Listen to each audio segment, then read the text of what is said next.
Muy buenas noches para todos, un cordial saludo, espero se encuentren muy bien.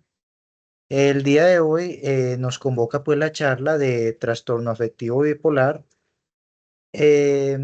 con el doctor Juan David Zuluaga.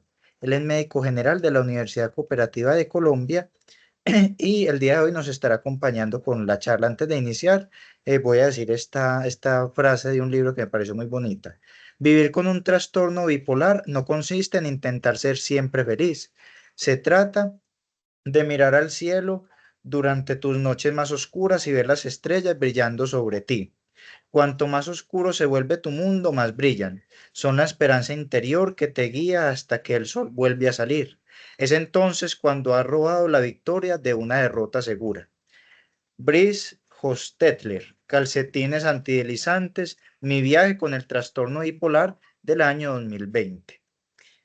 Eh, por aquí un mensajito del do- entonces voy a compartir las diapositivas. Un momentico, yo las descargo aquí en la plataforma, en el WhatsApp.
Buenas noches. ¿Me confirman si están viendo las diapositivas, por favor? Sí, ahí se ven, Sarita, y usted pague. ¿Y se ven en modo presentación o en modo edición? Sí, como si no lo hubiera dado en pantalla grande. Yo creo que en modo edición se ve. Oh, madre. Y ahora, No, ahorita siguen viendo en modo edición. qué raro. Pues, pero si no, ahí se ven.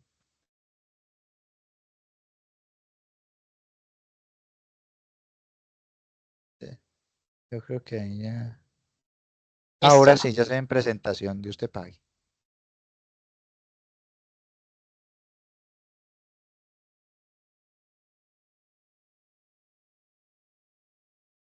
Listo, muchachos, muchas gracias por compartir las diapositivas. Es que estoy en otro computador que no es el mío y como que no sé manejarlo bien.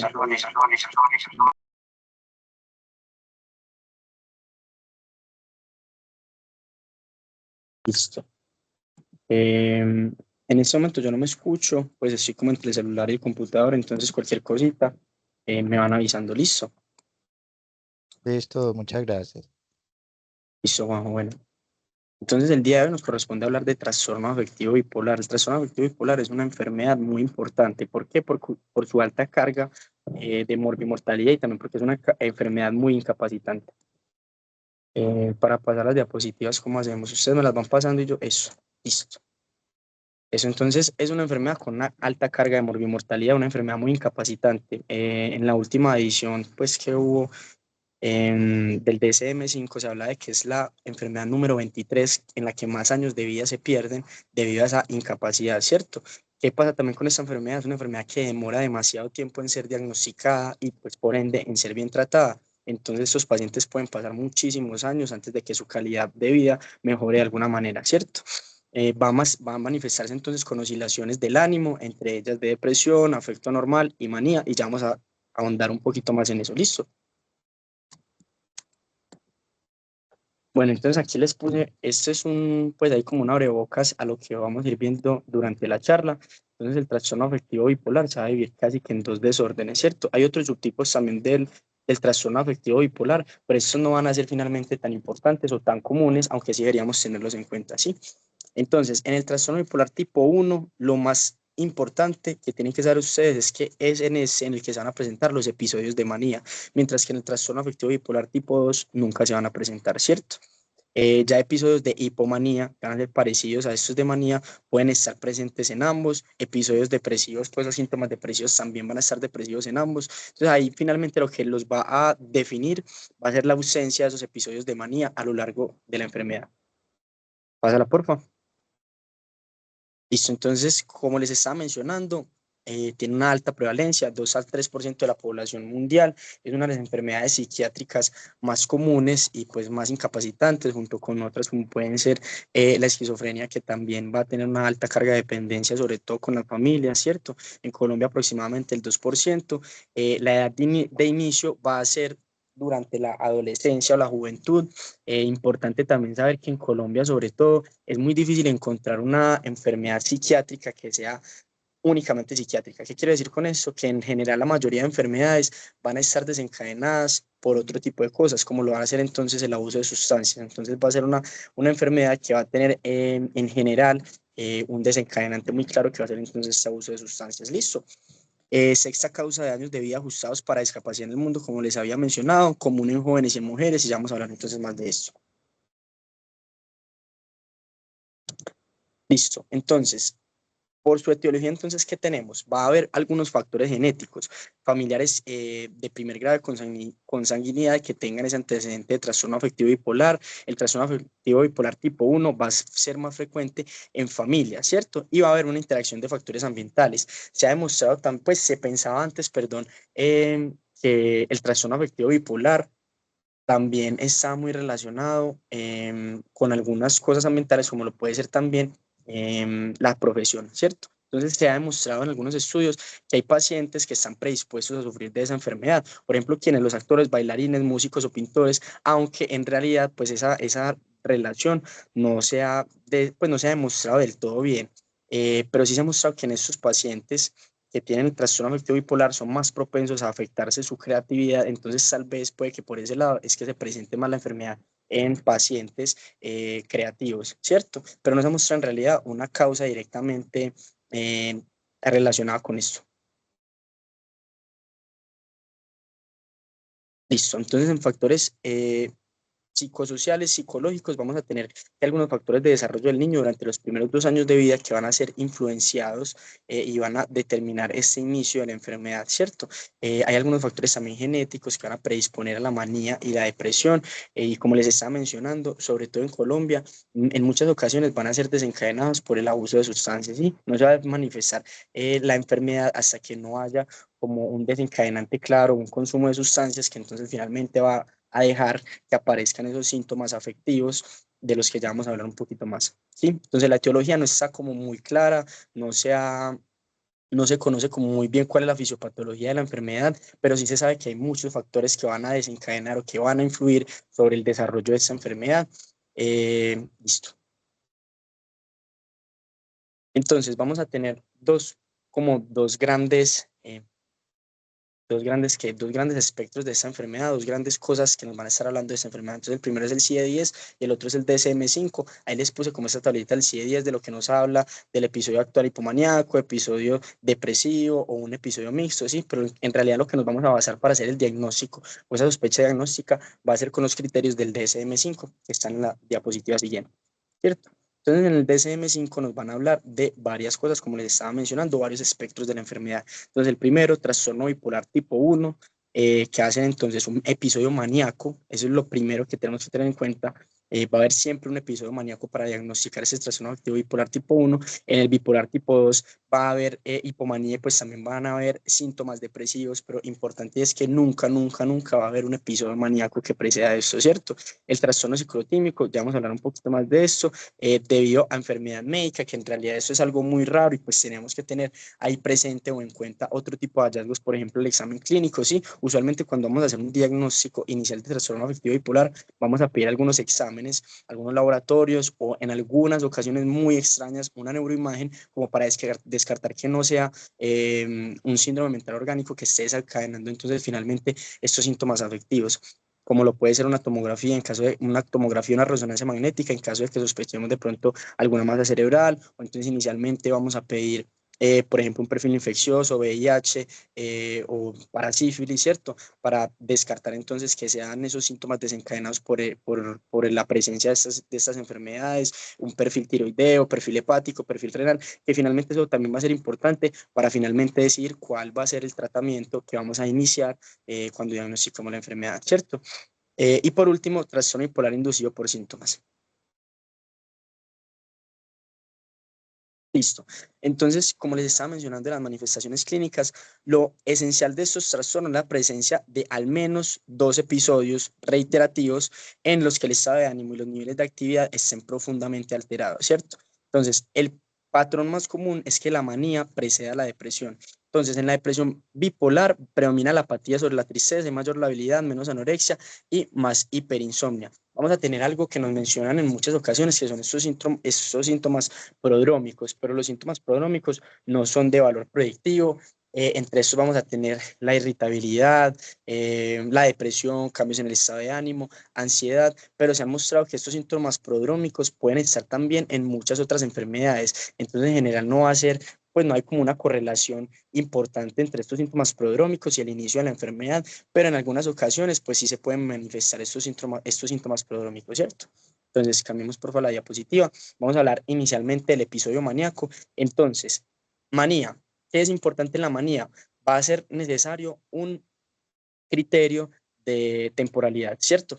Tiene que estar presente entonces por lo menos mínimo 7 días. Entonces, la manía son cambios significativos en el ánimo, energía, actividad, comportamiento, sueño y cognición. No es seguro que los síntomas sean consistentes entre episodios. ¿Qué quiere decir eso? No significa que un paciente, por ejemplo, hoy se presentó con alteración del sueño. Sí, esos pacientes tienen hiperinsomnia, disminución en la necesidad del sueño, perdón, no es hiperinsomnia, eso es otra cosa, disminución en la necesidad del sueño, eso va a estar muy diferente al insomnio, ¿cierto? El insomnio, recordemos que entonces es la incapacidad de dormir pese a sentirse cansados, mientras que estos pacientes lo que tienen es una disminución en la necesidad del sueño. Entonces son pacientes que duermen 2, 3 horitas y se sienten descansados, sienten que pueden con todo, empiezan a tener entonces también otro tipo de cosas. Entonces, en los episodios de manía vamos a tener como pilares de síntomas 2 cosas, ¿sí? Entonces, primero, el ánimo. Es un ánimo que va a estar anormalmente elevado, es un paciente que es irritable y es casi que un requisito para diagnosticar una manía, ¿cierto? Entonces, esos pacientes van a estar desinhibidos, no importan los límites sociales, van a buscar una incesante como necesidad de deseo, pues de hacer cosas, de estimulación, de actividades sociales. En ocasiones el comportamiento es tan desinhibido o tan desorganizado que llegan a tener entonces algunas características psicóticas, ¿cierto? Entonces, cuando hablamos de psicosis en estos pacientes que hablamos, entonces estos pacientes son pacientes que empiezan a pensar que tienen algunas cosas especiales con respecto al mundo, ¿sí? Entonces son pacientes que empiezan a creer que tienen una misión en el mundo o que hay o que se relacionaron con celebridades o que tal vez algún objeto que ellos tengan tiene una misión especial, ¿cierto? Entonces son pacientes muy desinhibidos, son pacientes que finalmente van a tener un aumento de su actividad en muchas cosas que va a tener un deterioro social muy marcado, que esa es otra parte importante de la manía, ¿sí? Que necesitamos entonces que esos síntomas que están teniendo o esa actividad que ellos tienen, pues desencadene como, pues que afecte directamente en su vida, ¿cierto? Bueno, y el otro que vamos a tener entonces es el ánimo y la energía, es el otro pilar fundamental que tenemos, que es lo que les estaba mencionando. Esos pacientes van a tener entonces pobre planeación, mal juicio, no van a pensar en los riesgos, no tienen introspección, empiezan a sentir esa grandeza inconmensurable, gran confianza en sí mismos, ¿cierto? También pueden presentarse con fuga de ideas y es muy importante también tener en cuenta que estos pacientes en muchas ocasiones no recuerdan qué es lo que pasó, ¿sí? O sea, diagnosticamos, por ejemplo, hoy un paciente con un episodio maníaco, iniciamos el manejo, tenemos esa fase inicial de recuperación, la fase de mantenimiento, y cuando hacemos una introspección o hablamos con ellos en muchas ocasiones ni siquiera recuerdan qué fue lo que pasó, ¿sí? No recuerdan en ningún momento haber hablado de eso, no recuerdan haber tenido comportamientos desinhibidos, no recuerdan haber hecho nada de lo que mencionaban anteriormente, ¿sí? Importante en estos pacientes, siempre requieren hospitalización. ¿Por qué? Porque esos pacientes, al estar tan desinhibidos, al tener tanta fuga de ideas, al tener comportamientos tan desorganizados, en muchas ocasiones van a tener problemas con respecto a lo común que es en la sociedad. Por ejemplo, que entonces son pacientes que empiezan a regalar cosas o a hacer apuestas o a comprar cosas de manera impulsiva, a meterse en negocios, a tratar mal a otras personas que finalmente no saben que están con esta enfermedad y pues van a tener repercusiones con ellos mismos, ¿cierto? Entonces, por eso es tan importante como el diagnóstico oportuno de estos episodios maníacos. Estos episodios también pueden redimirse sin necesidad de manejo.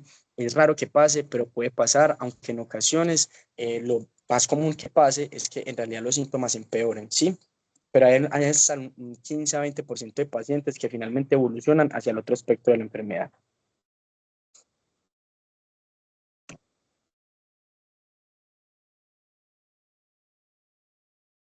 Eso. Eso. Entonces, en la hipomanía, ¿qué tenemos en la hipomanía?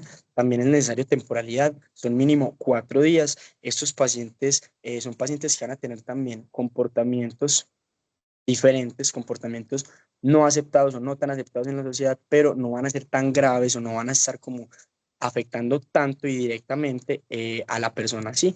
De hecho, me acuerdo mucho de la profe Lina cuando teníamos la clase de trastorno afectivo bipolar, hablaba de que ojalá todos estuviéramos como en un episodio de hipomanía, porque pues cuando esos pacientes se presentan con hipomanía, tienen de hecho muchas cosas buenas, ¿cierto? Entonces son pacientes que, por ejemplo, pueden aumentar su creatividad, pueden aumentar su capacidad de lograr objetivos. ¿Por qué? Porque se centran, aumenta su productividad, entonces aumenta su creatividad, aumenta su productividad porque se centran en algunos objetivos y son capaces de concentrarse muy fácil con las cosas que están haciendo, a diferencia de los pacientes que están en manía, que al tener pensamientos tan desorganizados, tan alterados, pues finalmente no van a terminar haciendo nada de este tipo de cosas, ¿cierto? Van a tener entonces los pacientes con hipomanía tienen una autoestima elevado, pero nunca alcanzan esa grandiosidad, entonces como les puse arribita, no pueden existir alucinaciones o ideas delirantes, que es lo que más se presenta pues en la manía, esas ideas delirantes de grandeza, eso nunca va a estar en un episodio de hipomanía, aunque esos pacientes sí van a presentarse con una autoestima más elevada por eso mismo, ¿cierto? Se dejan interrumpir, los pacientes que tienen hipomanía puede que hablen y hablen y hablen, pero vos tratas de hablar con ellos o de parar o de hacer alguna intervención y ellos son capaces de hacerlo, ¿cierto? A diferencia de los pacientes con manía, que en muchas ocasiones también tienen esa fuga de ideas o esa imposibilidad para interrumpir el discurso. Y en muchas ocasiones también los pacientes con hipomanía mejoran sus funciones sociales por todo esto que les estoy mencionando, ¿cierto?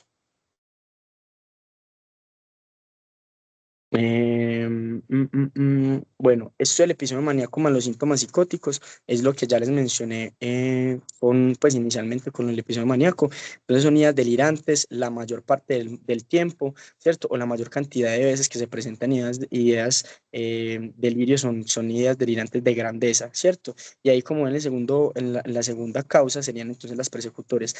La mayoría de las veces son también alucinaciones auditivas, ¿cierto? Y auditivas complejas, o que entonces reciben órdenes, o que entonces alguien más les está hablando y les está diciendo que haga esto, esto y esto. Eso es lo que en general se presenta con los pacientes con manía. Los pacientes con manía son pacientes fáciles de reconocer, aunque, como les digo, en ocasiones se hace difícil el diagnóstico, sobre todo porque se presenta en muchas ocasiones el otro espectro de la enfermedad. Entonces pasa la diapositiva, por favor. ¿Cuál sería ese otro espectro de la enfermedad? Entonces serían los pacientes con un estado de ánimo depresivo, ¿sí? Entonces aquí les puse como en los trastornos bipolares, que es lo que se presenta usualmente. Entonces, miren, hacia arriba, la manía, en el TAP tipo 1 va a haber una variabilidad de los síntomas. Esta depresión severa se puede presentar en muchísimas ocasiones con el trastorno afectivo bipolar tipo 1, y son pacientes que también están más predispuestos a sufrir otro tipo de trastornos psiquiátricos, como son trastornos de ansiedad, ¿cierto? Esos pacientes también se presentan con pérdida de peso, discurso lento, abulia, anedonia, y eso en ocasiones es lo que hace más difícil como el diagnóstico o la sospecha de la enfermedad, ¿cierto? Listo. Bueno, entonces, devolverlo un momentico, porfa, yo termino de hablar de los síntomas depresivos, que como que se me borra la diapositiva. Bueno, entonces, en los pacientes con síntomas depresivos vamos a tener un discurso lento, una abulia, anedonia, alteración en la concentración, insomnia, una culpa excesiva. Son pacientes que tienen muchas cogniciones de minusvalía, de desesperanza, a veces no tienen contacto visual cuando hacemos la entrevista, tienen rumiación de pensamientos, son síntomas que se ven muy comunes en el trastorno afectivo bipolar, y como les estaba diciendo, entonces va a ser un poquito más difícil la diferenciación con el trastorno depresivo unipolar, ¿cierto? En estos pacientes, cuando podemos sospecharlo, cuando por ejemplo hay características atípicas de la depresión, como pueden ser entonces la hipersomnia, que ahora sí es lo diferente a lo que les estaba mencionando ahorita, ¿cierto? La sensación de pesadez o de cansancio en las piernas, que haya una sensibilidad al rechazo interpersonal. ¿Qué quiere decir eso? Son pacientes que cualquier evento, por muy mínimo que sea, finalmente va a estar causándoles como una depresión muy grave, unos síntomas de tristeza o de minusvalía muy importantes, ¿sí? Y eso no es normal que pase, es normal que nosotros sintamos el rechazo o que tengamos una reacción, pues, adecuada a ese rechazo, pero no es normal que esos pacientes entonces tengan como una reacción, una situación de rechazo y finalmente se centren únicamente en eso. Entonces ahí se ponen mucho más tristes, se sienten la peor persona del mundo, que no valen para absolutamente nada. Entonces, pues, por ahí podríamos como sospecharlo, ¿cierto? Otra cosa también importante, como les estaba mencionando al inicio de la charla, los pacientes que se presentan con características mixtas, que es la mayoría de los casos, están predispuestos a otro tipo de cosas. Por ejemplo, al probar sustancias psicoactivas, entonces las dos van a desencadenarse como mutuamente, una puede desencadenar la otra y pues van a estar más predispuestos a tratar de consumir o de probar cosas nuevas, y finalmente eso también es importante tenerlo en cuenta porque es en Colombia, en realidad, el porcentaje de enfermedad que no está desencadenado por el consumo de sustancias psicoactivas es muy bajito. Bueno, pasemos ahora sí la diapositiva, por favor.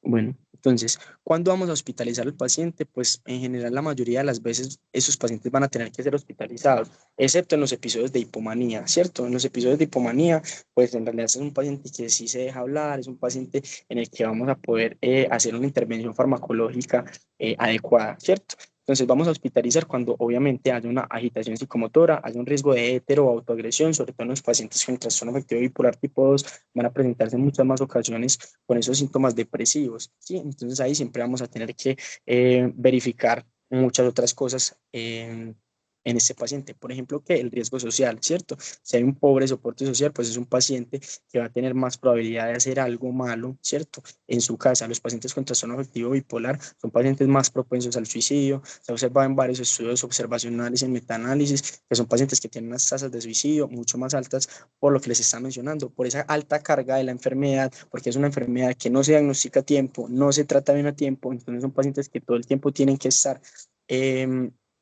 pues como batallando con esa enfermedad, ¿sí? Entonces por eso va a ser mucho más difícil para ellos. Que haya una ideación suicida estructurada, alucinaciones de comando, y eso ya va a ser pues en pacientes con manía, que haya un difícil manejo en caso de pacientes que tengan una pobre adherencia. Los pacientes que están con su trastorno afectivo bipolar tienen una pobre introspección, entonces son pacientes que nunca reconocen que algo está mal en ellos, ¿cierto? Entonces, por eso va a ser mucho más difícil iniciar un manejo farmacológico, porque esos pacientes son reacios a iniciarlo. Entonces ellos no ven que algo está mal, no ven que esté mal gastarse su dinero, no ven que esté mal esa disminución de la necesidad del sueño. Son pacientes que se ponen hostiles, irritables, agresivos, que tienen muchas otras cosas, pero nunca lo van a reconocer porque no se dan cuenta de que están sufriendo esa enfermedad, ¿cierto? También cuando haya conductas de riesgo o alguna complicación médica desencadenada precisamente por esas conductas de riesgo.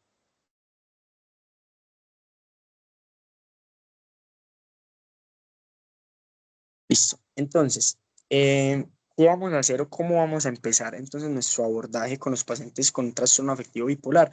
Lo primero y lo más importante siempre va a ser la anamnesis. Y esa anamnesis ojalá siempre fuera acompañada de familiares del paciente. ¿Por qué? Porque ellos nos van a poder dar como una orientación inicial, ¿sí?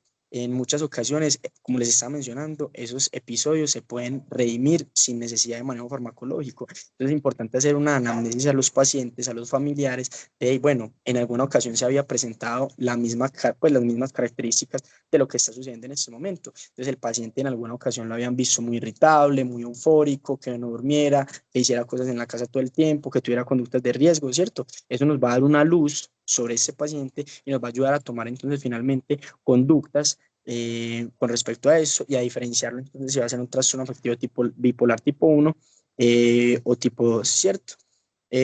Preguntar también la duración de los síntomas. En ocasiones los síntomas son síntomas que progresan de una manera muy rápida, pueden verse incluso en días, un deterioro muy fácil de estos pacientes.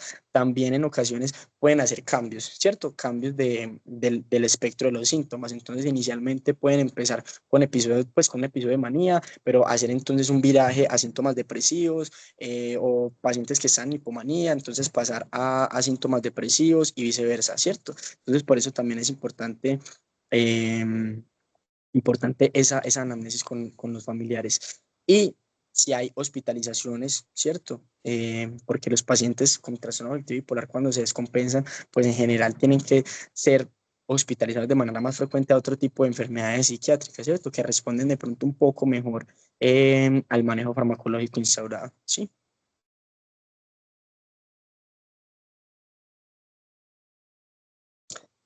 Listo. Entonces, si encontramos múltiples síntomas que duren más de una semana, que interfieren con la vida, que entonces la familia ya nos está diciendo, sí, doctor, eso ya había pasado en alguna ocasión, o bueno, tenemos un familiar que sufrió de eso, o sí, la cantidad de síntomas que les estaba mencionando, entonces ya podemos hacer nuestra sospecha inicial, pero es importante entonces descartar ese otro tipo de causas secundarias que les estaba mencionando, ¿cierto?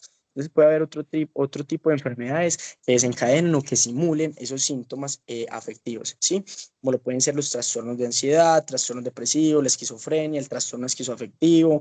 Hay una cantidad de diagnósticos diferenciales muy amplia, ¿cierto? Entonces, por eso nos tenemos que basar siempre en los criterios diagnósticos del DSM-5, una entrevista completa con los familiares y pues ya descartar causas orgánicas que entonces nos expliquen esos síntomas, ¿cierto? Sobre todo porque cuando estemos trabajando, en realidad el manejo de los pacientes psiquiátricos casi que va a depender de nosotros, a no ser que trabajemos en una unidad mental, ¿cierto? Pero en general lo que son primeros, segundos niveles, nunca tienen manejo por psiquiatría. Entonces toca esperar a que haya una teleconsulta y esa teleconsulta te va a demorar una semana y es un paciente entonces que va a estar una semana sin tratamiento, una semana sin mejoría y pues finalmente hasta que lo vea el psiquiatra y el psiquiatra entonces dice que no, que sí, que hay que esperar que haya un cupo en la unidad mental. Entonces por eso es tan importante como hacer ese diagnóstico inicial nosotros o esa sospecha diagnóstica y pues en caso de que no sepamos, pues apoyarnos de otro tipo de cosas para finalmente hacer el diagnóstico, ¿cierto? Bueno, entonces el tratamiento, ¿de qué va a depender el tratamiento? Va a depender de muchísimas cosas, ¿sí? Entonces acá es importante realizar como un perfil de nuestro paciente, entonces diferenciarlo, ¿cierto? El tratamiento del trastorno afectivo bipolar va a ser diferenciado según la edad de nuestro paciente, los antecedentes del paciente, las comorbilidades y el uso de otros medicamentos, ¿cierto? Entonces el tratamiento va a depender si es un trastorno afectivo bipolar tipo 1 que se presente con episodios de manía o hipomanía, o si es un trastorno afectivo bipolar tipo 2 en los que van a predominar entonces esos síntomas depresivos, ¿sí? Va a cambiar muchísimo el tratamiento con respecto a la una y a la otra, ¿cierto? Bueno, lo que les pongo aquí abajo, el descontinuar el tratamiento antidepresivo. Entonces, ¿qué es importante en el rol que tienen como los antidepresivos en el manejo del trastorno afectivo bipolar? Bueno, inicialmente se pensaba que los antidepresivos pues iban a ser mucho más lesivos, ¿cierto? O nocivos para nuestro paciente en caso de que lo empezáramos, ¿cierto? Y en realidad pues hay un uso muy limitado, hay un uso sí, muy limitado con respecto a los a los estabilizadores del ánimo, que van a ser entonces inicialmente los medicamentos que vamos a usar, o a los antipsicóticos, que van a ser como los medicamentos de predilección para el manejo del trastorno afectivo bipolar. Sin embargo, en algunas ocasiones vamos a necesitar el manejo con antidepresivos para esa remisión de síntomas depresivos iniciales, sobre todo en la fase de estabilización y no tanto en la fase pues, de continuación del tratamiento. Entonces, en realidad, el manejo con antidepresivos sí puede hacerse. Ese viraje que se mencionaba, pues va a depender de muchos otros factores y depender también de algún tipo de antidepresivo. Entonces, los antidepresivos tricíclicos y los antidepresivos duales van a tener un mayor riesgo de viraje cuando lo iniciamos en pacientes con trastorno afectivo bipolar. Sí, entonces por eso es importante tenerlo en cuenta.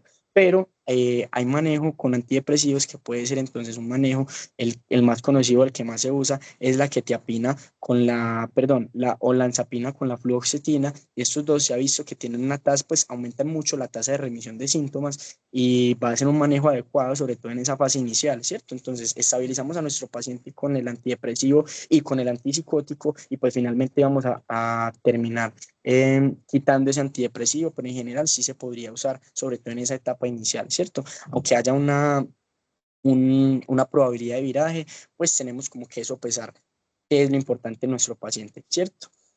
Pasa por favor a la diapositiva. Listo. Entonces, carbonato de litio. El carbonato de litio es un gran medicamento. Entonces vamos a empezar a hablar de los medicamentos antimaníacos, los medicamentos pues estabilizadores del ánimo. Van a ser muchos, ¿sí? El carbonato de litio es uno de los más usados. ¿Qué problema tenemos con el carbonato de litio? Vamos a tener que estar muy pendientes de la función renal, ¿cierto?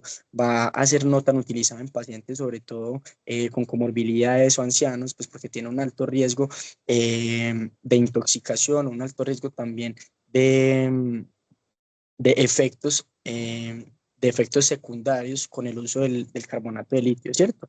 Entonces, con el carbonato de litio, inicialmente la dosis que vamos a empezar es de 300 miligramos, ¿sí? 300 a 600 miligramos y vamos a estar entonces revisando la disminución de los síntomas de nuestros pacientes, ¿cierto? Entonces, lo ideal es que reduzcan nuestra sintomatología en aproximadamente un 50%. Vamos a medir los niveles del carbonato de litio entre el tercer y el quinto día y hay que estar muy pendientes entonces del uso del carbonato de litio y de sus efectos adversos cuando lo iniciamos, ¿cierto? Entonces, el rango terapéutico del carbonato de litio es muy estrecho. Entonces, usualmente cuando alcanzamos una estabilidad de nuestros síntomas o alcanzamos una buena remisión de esos síntomas, pues el paciente va a tener unos niveles de carbonato de litio muy cercanos a la toxicidad, ¿sí? Entonces, por eso es importante estar haciendo seguimiento de estos pacientes, ¿cierto? Lo normal es que estén aproximadamente 0,6 a 0,08 los niveles de carbonato de litio. La intoxicación se da cuando se presentan los niveles mayores a 1,5. Inicialmente, cuando empezamos el tratamiento con el carbonato de litio, debemos tener presente pues, la función renal, obviamente, los electrolitos y también un electrocardiograma, y los cambios iniciales que se van a ver en una intoxicación con carbonato de litio, pues entonces van a ser secundarios a la alteración en alguno de esos componentes que les estoy mencionando, ¿cierto? Entonces, carbonato de litio como manejo inicial, sobre todo en pacientes con episodios maníacos, aunque ya lo que más se usa es algo que ya les tengo al final, ¿cierto? Entonces, bueno, este es el primer estabilizador del ánimo, el carbonato de litio. Seguimos entonces con lo que es el ácido valproico. Entonces, el ácido valproico va a ser importante en qué pacientes, en pacientes con hipomanía, manía, y también va a ser utilizado en segunda línea en pacientes con trastorno afectivo bipolar tipo 2, ¿cierto? Porque la primera línea va a ser entonces el antipsicótico más el antidepresivo, ¿cierto? Entonces, en el ácido valproico que vamos a tener en cuenta, también es necesario medir niveles. Los niveles acá van a estar entonces también medidos entre el tercer y el quinto día. Lo normal es que esté entre 50 y 125, ¿cierto?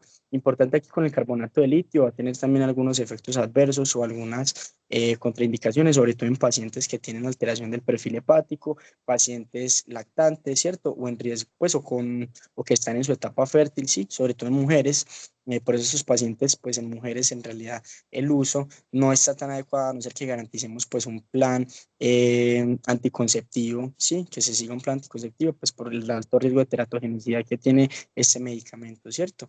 Va a ser administrado aproximadamente, pues puede ser administrado 2 veces al día. La dosis es de 20 miligramos a kilogramo. Lo podemos iniciar nosotros, no tiene ninguna contraindicación.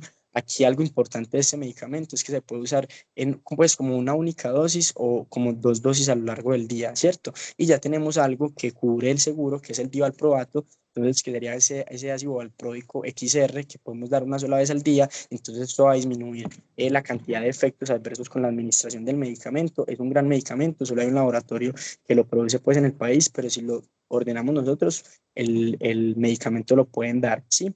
Importante con esta etapa inicial del manejo del trastorno afectivo bipolar es que vamos a empezar entonces con alguno de los dos estabilizadores del ánimo más un antipsicótico, ¿cierto? Y que en caso de que no haya una remisión de los síntomas o una mejoría de los síntomas, entonces podemos hacer el cambio hacia el otro estabilizador.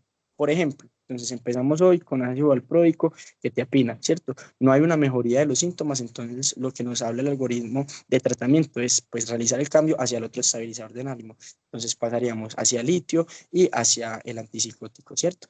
¿Cómo vamos entonces a definir ¿Cómo vamos a definir la remisión de los síntomas o la mejoría de los síntomas? Pues hay una escala que se llama la escala de Young, ¿cierto? Esta escala nos va a hablar de cuál es la gravedad de la manía, ¿sí? Y es una escala que nos va a hablar de un montón de cosas, un montón de parámetros, un montón de patrones. Entonces nos van a hablar del aumento del impulso sexual, irritabilidad, si hay ideas delirantes. Y esa es una escala que deberíamos evaluar absolutamente todos los días en nuestro paciente con el que sospechamos un trastorno afectivo bipolar o que está en un episodio maníaco, porque es con esta que vamos a realizar el seguimiento o vamos a realizar entonces un buen abordaje a nuestros pacientes, ¿sí? No deberíamos hacerla una cada 3 días o, por ejemplo, a mí me ha tocado que se hace cuando llegó el paciente y nunca más volvió a hacer la escala de Young.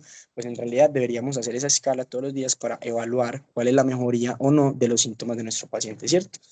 Otro medicamento que tenemos es un medicamento que es la carbamazepina. En realidad, pues los medicamentos anticonvulsivantes tienen como su uso en el trastorno afectivo bipolar, pero hay algunos que no son antimaníacos, ¿cierto? O sea, hay unos medicamentos anticonvulsivantes que no nos van a ayudar con esta enfermedad, por ejemplo, la motrigina, y eso que también se ha descrito el uso de la motrigina en algunos escenarios, en particular, sobre todo en pacientes que ya están en una remisión o pacientes pues en remisión de síntomas o pacientes que ya están más estables y se usa como para disminuir ese riesgo de recurrencia de episodios psicóticos, ¿cierto? Pásale a la diapositiva, por favor. Bueno, lo que les estaba hablando entonces de la carbamazepina va a ser efectiva en pues, todas esas indicaciones que les tengo ahí, pero pues va a ser en realidad un medicamento más de segunda línea.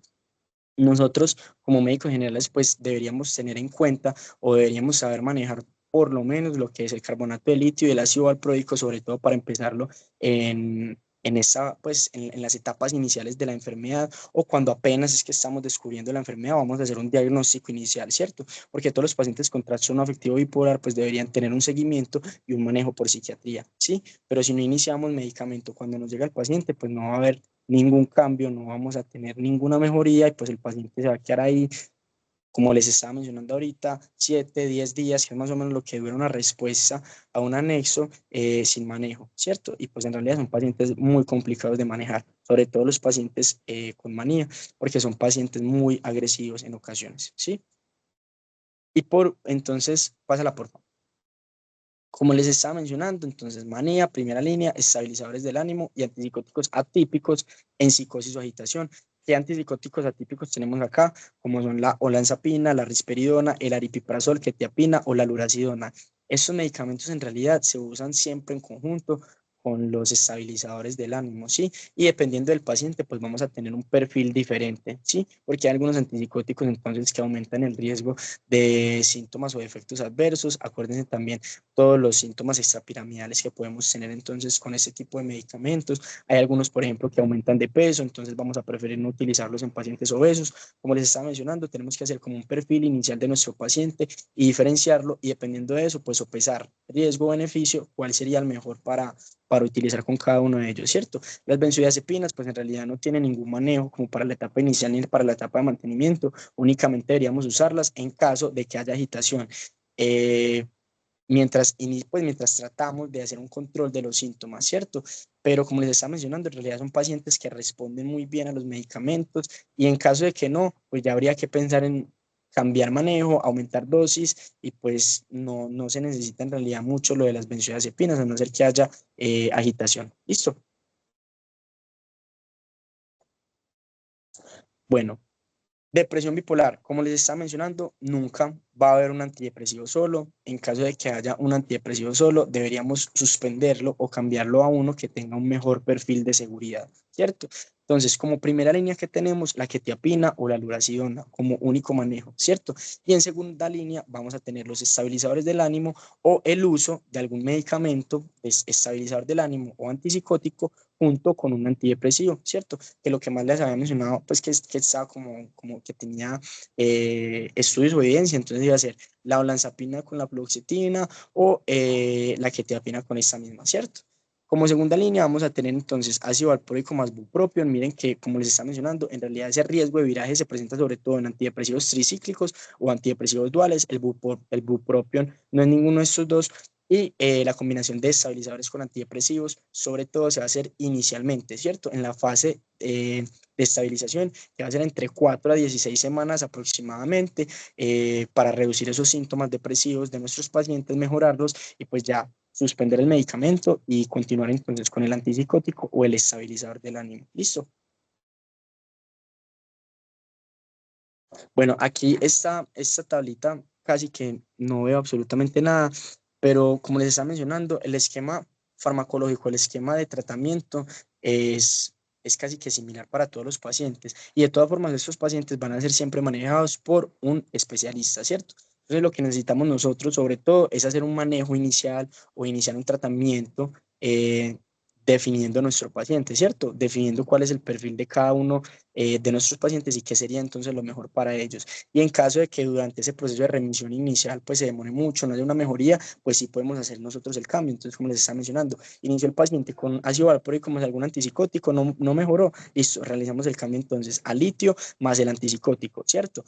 Que entonces no mejoró con ninguna de las dos, bueno, entonces podemos hacer el uso de los dos medicamentos, del ácido valproico y el litio, pero eso es mejor que no lo hagamos nosotros, ¿cierto? Es mejor que como médicos generales, pues en realidad iniciamos el tratamiento inicial, pero esos manejos de pacientes que no responden o no remiten a ese tratamiento farmacológico inicial, lo hiciera algún especialista, ¿cierto? Y ya también va a haber otros aspectos de la enfermedad mucho más diferentes, mucho más importantes, como son, por ejemplo, los pacientes cicladores rápidos, que entonces van a tener un manejo farmacológico diferente, u otros aspectos de la enfermedad o etiologías diferenciales, sí, que por eso tal vez puede que no respondan a este manejo inicial, ¿cierto?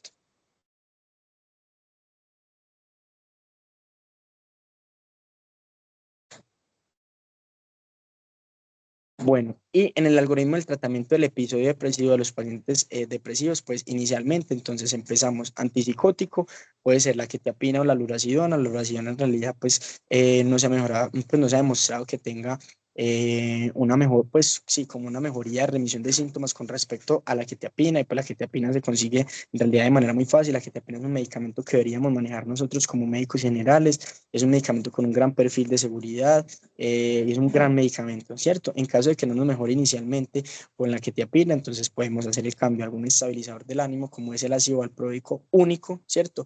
O el ácido valproico en conjunto con algún antidepresivo, ¿cierto? Perdón, con algún antipsicótico, ¿sí? Y eso es todo, muchachos. Muchas gracias. Si tienen alguna preguntita o quieren que profundice de pronto más en alguna otra cosa, los escucho y hablamos un poquito más de eso.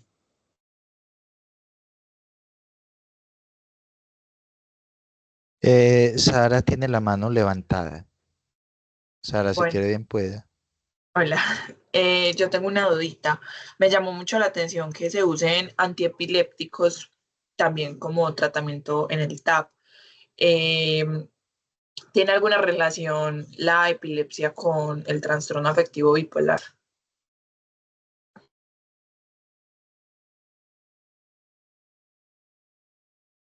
Bueno, en realidad los medicamentos anticonvulsivantes pues no tienen pues, no hay como una relación directa con la epilepsia. ¿Qué pasa? Que los medicamentos anticonvulsivantes, algunos son eficaces para el manejo de la manía aguda y de la hipomanía, ¿cierto? Entre ellos va a ser el ácido valproico y la carbamazepina. ¿Qué pasa con estos medicamentos? Pues que disminuyen, pues o tienen efecto sobre algunos espectros de la enfermedad, como lo son entonces el suicidio, ¿cierto?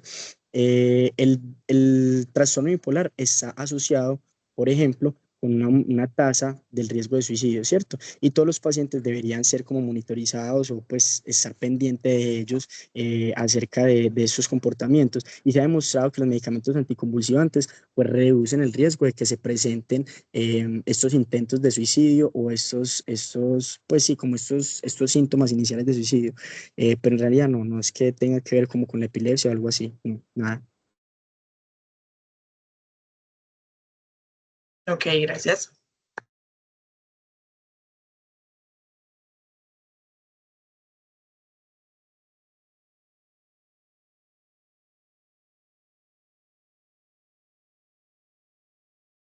Una preguntita.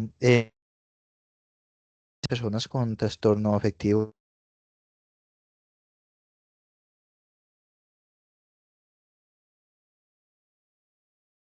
Juan, se te está yendo el sonido.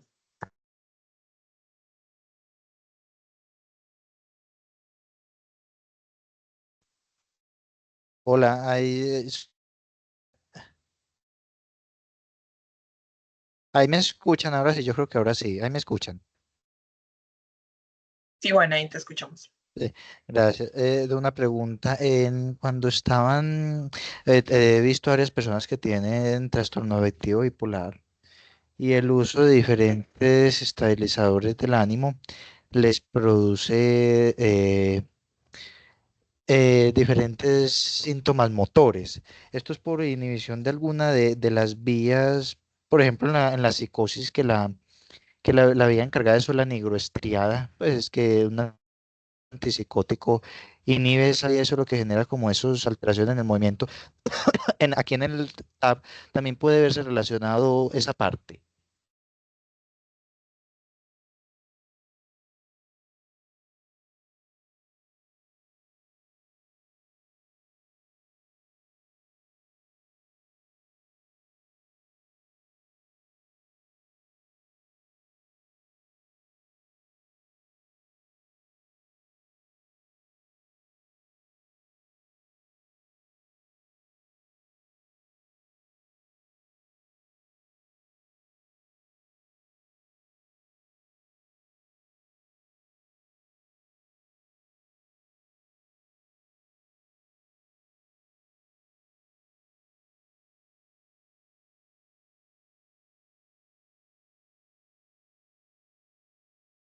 Sí, claro que sí. Aquí lo me escucha, ¿cierto?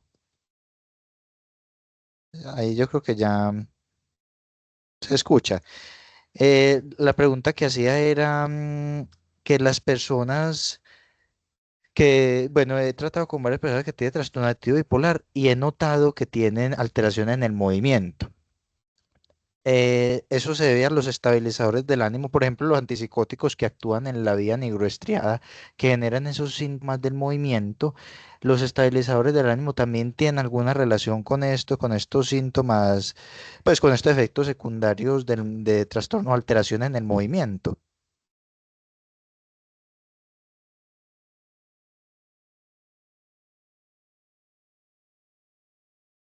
Juan, la verdad lo desconozco. Pues yo sé que sí, el ácido valproico y el litio, sobre todo pues el síntoma que más se puede presentar en común entre los dos es el temblor, ¿cierto? El temblor es lo que más se presenta entre ellos, pero la verdad lo desconozco, pues no he leído que haya directamente pues una causalidad con respecto a estos medicamentos sobre los síntomas extrapiramidales. Pues de esto sí tengo conocimiento, sobre todo con los antipsicóticos, ¿cierto? Puede ser que de pronto los pacientes que vos mencionas tengan un manejo en conjunto con los medicamentos antipsicóticos, que sean los que finalmente desencadenan los síntomas extrapiramidales, ¿cierto? Pero nunca he leído que haya una relación entre estos medicamentos, pues estabilizadores del ánimo con esos efectos que mencionas. Ah, entiendo, muchas gracias. Y otra preguntita, en la consulta diaria, usted como médico general, en el servicio de, pues en el área de hospitalización o de urgencias, no sé, de pronto al mes, ¿qué tan común es que llegue una persona con una alteración de tipo maníaca o que usted sospecha, "Ay, esto puede ser un TAP"? ¿Qué tan común es eso durante su práctica médica? Como para uno poder, ay, entonces esto sí va a llegar, más o menos, doctor, ¿cuánto es? Como para uno tener un Eh, aproximado. Juan, pues mira, los pacientes con síntomas afectivos es muy común que lleguen al servicio de urgencia, ¿cierto? ¿Qué pasa? Que todo el mundo le corre a eso, ¿cierto? Nadie quiere los pacientes psiquiátricos, nadie quiere atenderlos, nadie quiere verlos, y en realidad los pacientes que se encuentran hospitalizados, por ejemplo, en este momento en mi hospital, varía mucho de semana a semana, entonces puede que una semana sean 10 pacientes hospitalizados y 7 sean por psiquiatría, cuando la otra semana que no haya ninguno, ¿sí? Yo creo que es como por brotes, ¿cierto? De hecho, hay un espectro del trastorno afectivo bipolar que habla, pues, que es eh, un trastorno afectivo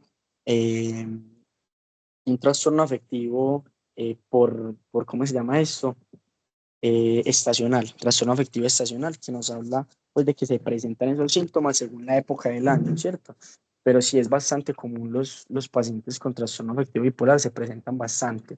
Llegan muchos a la consulta, llegan muchos a hospitalización y llegan sobre todo cuando están muy descompensados, por lo que estamos mencionando ahora, ¿sí? Ya son pacientes que entonces empiezan a causarle problemas a los demás o empiezan a volverse agresivos, irritables, a tratar mal a la gente con la que viven, a agredirlos y ya finalmente es cuando ya los pacientes pues son obligados a consultar, pero sí se presenta bastante, no tanto pues como las otras enfermedades como lo puede ser por ejemplo la depresión, la ansiedad, pero sí se presenta pues bastante.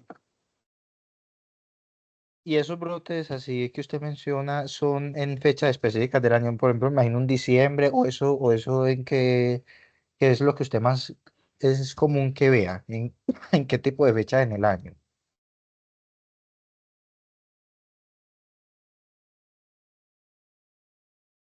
Juan, no, pues no hay como una fecha específica, ¿no?